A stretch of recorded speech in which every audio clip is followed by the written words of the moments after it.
ہوا ہے کہ آج ہم اور آپ ہیں، نماز ہمارے پاس نہیں، حج ہمارے پاس نہیں، زکات ہمارے پاس نہیں، روزہ ہمارے پاس نہیں، جگہ جگہ بیٹھ کر کے تیری میری چغلیاں ہم کرتے ہیں، ایک دوسرے سے حسد ہم رکھتے ہیں، ایک دوسرے سے کینہ ہم رکھتے ہیں، ایک دوسرے کی بہو بیٹیوں پر نگاہیں ہم ڈالتے ہیں، اور جلسے میں آ کے کہتے ہیں ہم رسول اللہ کے، جنت رسول اللہ کی، نہیں پہلے رسول کا اسوہ اختیار کرو پھر کہو جھولا والو، ہم رسول اللہ کے جنت، ہم رسول اللہ کے جنت، رسول اللہ کی محمد سے وفا، تو نے تو ہم تیرے ہیں، یہ جہاں چیز ہے کیا لوح و قلم تیرے ہیں، تو میری باتوں کا پوری تقریر کا نچوڑ یہ ہے کہ نوجوانوں کو زندگی کی سے واپس جائے،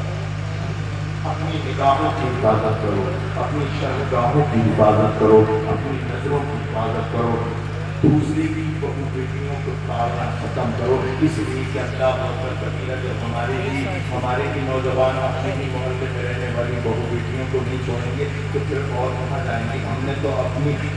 چھوٹی بچیوں کو یہ کہتے ہوئے سنا ہے ابا گھر سے باہر جانا چاہتے ہیں لیکن کیا کریں کتوں سے اتنا ڈر نہیں لگتا جتنا ہی نوجوانوں سے ڈر لگتا ہے، اس لیے کتا اگر کاٹے گا تو تکلیف جسم کو ہوگی، لیکن یہ نوجوان کتے سے کہیں زیادہ ڈر گئے ہیں کہ یہ ہماری روح کو تکلیف پہنچاتے ہیں، ڈوب مرنے کا مقام ہے نوجوانوں، اگر ہماری عزت اتنی بھی نہیں بچی کہ ہمارے گھر کی بہو بیٹیاں ہمیں کتے سے بھی زیادہ ذلیل سمجھتی ہیں، کتے کے کاٹنے سے زیادہ ذلیل سمجھتی ہیں، ہمیں خواب غفلت سے بیدار ہونا ہے، اپنی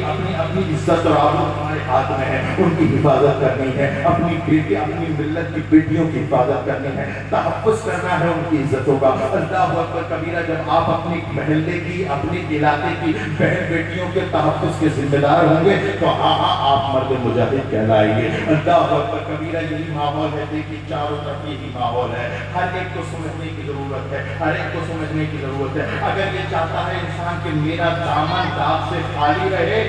رہے تو دوسرے کے دامن پہ داغ لگانے سے بچ جاؤ، کہ محمد سے وفا، تو نے تو ہم تیرے ہیں، یہ جہاں چیز ہے کیا لوح و قلم تیرے ہیں، وما علینا الا البلاغ، السلام علیکم ورحمۃ اللہ۔